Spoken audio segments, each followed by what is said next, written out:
Hi, everyone. I'm Heather Wen, a retired nurse practitioner and the founder and practitioner at Arizona Healing Alternatives. On this channel, you'll find several videos, what I like to call aha moments, where we'll be discussing issues that impact your health.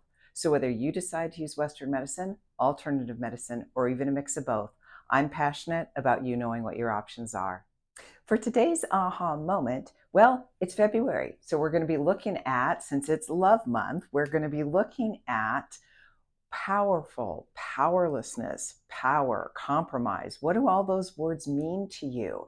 And do they belong in relationships at all? Or do they belong in whatever kind of relationship, whether it's a friendship or romantic relationship?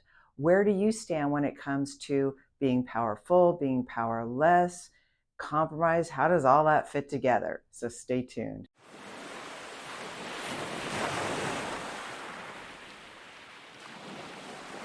So first of all, I think the things I want to say about power and powerful and giving up power and all that stuff, honestly, I don't think that power, that word really belongs in any kind of relationship, because power, being powerful or standing in your own power means something very different than when we want power or control over someone else. And I did do a series, which I recommend that you watch, called the Love Series.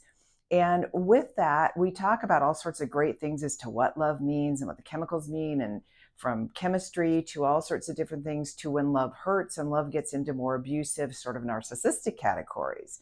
But what I wanted to bring up today was this idea of when you're either developing a relationship, whether it be a friendship or you're developing a romantic relationship.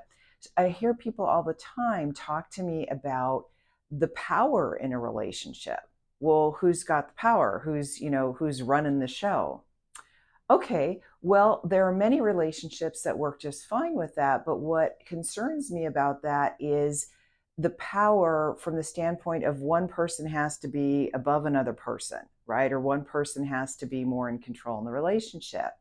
For me, the healthiest relationships are ones that it's reciprocal, that there's no one in power, but there's actually compromise involved. So let's think about this. If you find yourself, whether it's in a friendship or it's in a romantic relationship of some kind, and you're getting to know somebody, and all of a sudden you can't feel free to totally be yourself, meaning there are many people who sort of, when they meet somebody, they want to be liked so bad that what they do is they almost chameleon themselves into what somebody else, or tries to morph themselves into what somebody else might like. Well, that might work for a short period of time, but if that's not your true authentic self and who you really are, the problem is, can that last for the entire relationship, whether it's a friendship or otherwise? So you have to think about that is, first of all, are you giving up your power? That's the first thing. Are you giving up your power in a relationship where you're just not being truly who you truly are? That's a problem. The other problem is, if you need to control and always have the power in a relationship, then that's also an imbalance. And if that's an imbalance, that you always have to be in control and it always has to be your way, then there is no room for compromise. And that can be a really, really big problem. So people say, well, what's the difference between me giving up myself and compromising with someone? Well, a compromise is, you feel one way, the other person feels a different way. Let's say it can be as simple as what movie you go see. One person wants to see this movie and one person wants to see that movie.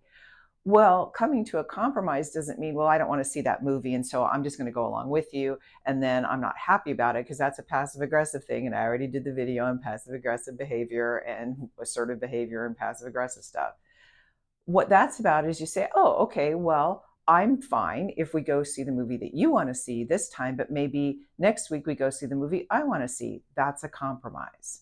And so there's different ways, and compromise is very different. It means you may not get exactly what you want, but that doesn't mean you give your power away, or you morph into someone that you're not, or you do something that's out of character. Because some of the most serious examples of that is, if all of a sudden, let's say you're with somebody and you're not a drinker, and that other person really likes to drink. Well, that may be something that you don't have in common. But if this other person who drinks is trying to convince you to drink so that they feel better, and we've talked about that in other videos, and then you that doesn't feel good to you and you don't like it, but you do it just to make the other person happy, then that's giving up your power to somebody else, which can leave you feeling powerless.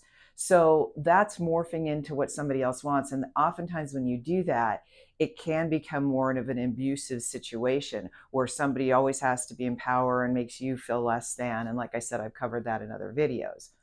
But I kind of wanted to bring to light, especially this is the wonderful time of year, and love month should be every month, in my opinion. But basically, it's about standing in your own, holding your power, but also having that ability to compromise with somebody else, but never compromising who you are and compromising and releasing your power over to someone else. Like, oh, well, it's up to them, whatever we do. I don't have a choice. That goes into more of being in the role of a victim, which we'll do that video coming up in several weeks. So when it comes right down to it, like I said, this is the month where that's great. New friendships, new relationships, or an ongoing relationship, and just examining what roles you take. And are you giving your power away? Are you feeling powerless? Or are you compromising and having a joyous, happy, wonderful relationship? And that doesn't mean you always get your way. And if you don't get your way one time, that doesn't mean you're giving your power away. It's looking at all those different factors. I hope this information has been helpful to you. If you like what you've seen on this video, please like the video.